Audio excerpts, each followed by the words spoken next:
Au loin, il y a la mer, puis le centre-ville et la ville d'hiver. Le quartier surplombe Arcachon. C'est un musée à ciel ouvert sur la vie des aristocrates, des nobles, fin 19e, début 20e. Christelle et Pierre, des guides professionnels, ont quelques anecdotes. Derrière les murs de la Villa Carmen, par exemple, on a frisé l'incident diplomatique. En 1880, on a la reine-mère d'Espagne qui va venir ici en séjour. Et puis, ma foi, arrive le départ. Vous savez, quand on loue une maison, on a une checklist à valider pour voir si effectivement il manque des choses.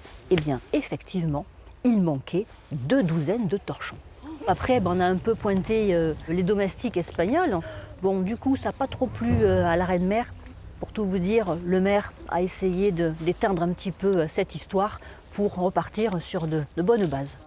Dans la famille royale espagnole, je voudrais le fils, Alphonse XII. La ville d'hiver d'Arcachon a abrité son premier date, premier rendez-vous.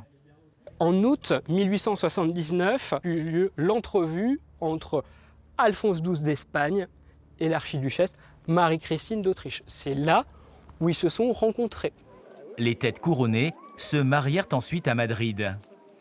À hauteur de cet hôtel, la ville d'hiver a aussi vu passer des voitures auto-chenilles. Dans les années 1920, Citroën voulait rallier l'Afrique et l'Asie avec ses drôles d'engins tout-terrain. C'est ici qu'on devait les tester. Pourquoi sont-ils venus avec 3 auto-chenillettes ? Eh bien, tout simplement pour faire des essais. Dans cet hôtel, donc, du coup, on a accueilli, bien sûr, toute l'équipe, mécaniciens, etc. Et ils partaient d'ici, depuis l'hôtel, en direction de la forêt, pour partir monter la dune du Pilat.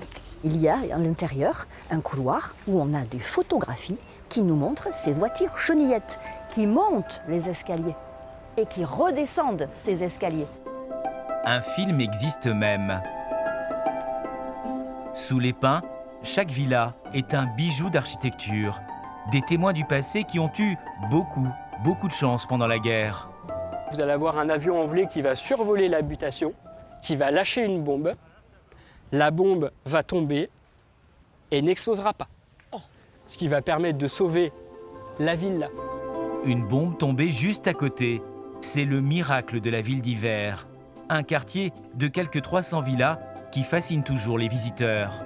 On semble voir quelques fantômes, Agatha Christie avec des histoires, des portes qui se claquent. Ça me donne un petit frisson d'une histoire qui semble très proche et un peu désuète, un peu fantasque. C'est une drôle de sensation. Les aristocrates y venaient respirer l'air marin. Les touristes y viennent aujourd'hui profiter d'un voyage dans le temps.